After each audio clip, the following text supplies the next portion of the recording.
The APTA WTS Breakfast at APTA's recent annual meeting featured strategist and writer Kim Lear. As a researcher at Bridgework LLC, Kim identifies the latest generational trends and serves as the resident voice of millennials. We can't talk about millennials without talking about technology. And sometimes we accidentally think that we are the original tech kids, and I have to break the news that we are not. That is squarely on the Gen Xers' shoulders. They were playing Pong way before we were. It looked different, but it was definitely still Pong. APTA TV sat down with Kim following her presentation to get her thoughts on how the transit industry can better understand, attract, and manage the wave of millennials entering our workforce. When it comes to careers, millennials are famous for job hopping, and we do actually find that the majority of them throughout their career lifespan will have about 14 jobs is the average. But one thing that we have found with millennials is that they are very big on career stability and not necessarily on job stability.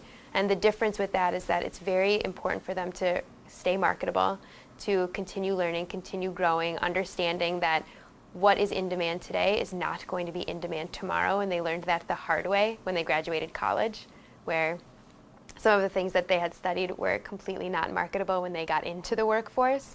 And so that career stability of being able to develop marketable skills that will make sure that they'll have a job, and it doesn't necessarily mean that it's always with the same company. Millennials and the career ladder is an interesting point of friction that we see in the workplace today, because millennials don't necessarily want to speed up the career ladder. They want the career ladder to deteriorate in a lot of ways. And so what we're seeing is a lot of unorthodox career paths, where it's not necessarily you go from here, build an expertise, and then you move up one step, and then you move up one step, and then hopefully by the time you're 40, you're a partner. That model is not necessarily motivating for them.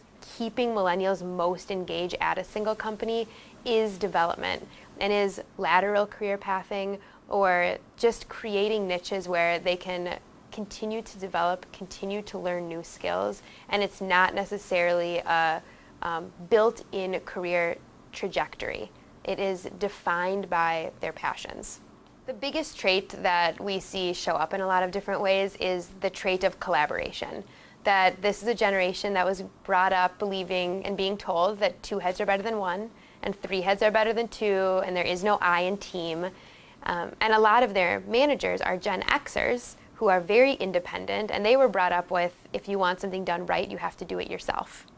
And so that trait of collaboration in some ways is incredibly powerful. When we talk to Gen X managers, they'll tell us that ability for that power that millennials have when they are collaborating is undeniable. That they see how incredibly innovative and strong they can be together, but the question is, can they be effective independent contributors? And that's where we see a clear line between the millennials who are put into high potential programs or thought of as high potentials, and ones who sink, where can you be your own unique thought leader? And so that collaboration, it definitely has some pros and cons. It has to be managed correctly. Managers have to understand how to harness collaboration. Where's the best place for collaboration to be used? How can it be best used?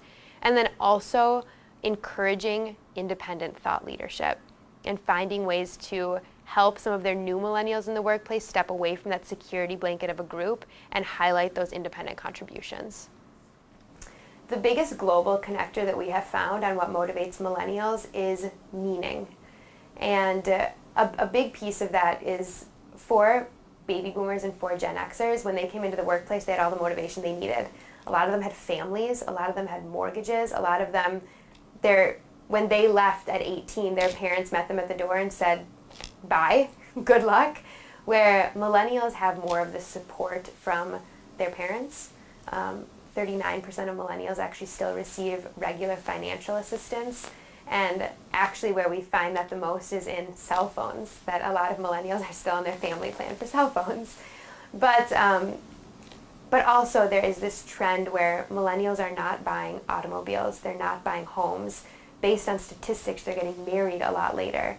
So if you come into the workforce and you're not bogged down with a mortgage, you're not bogged down with providing for a family, money now means something different. It's not going to be the thing that makes you work your absolute hardest and keeps you the most engaged. So being able to connect what you do, the reason why you do it, connecting that to your workforce can be an incredibly powerful engagement factor, especially for millennials who are hungry to understand why we do what we do.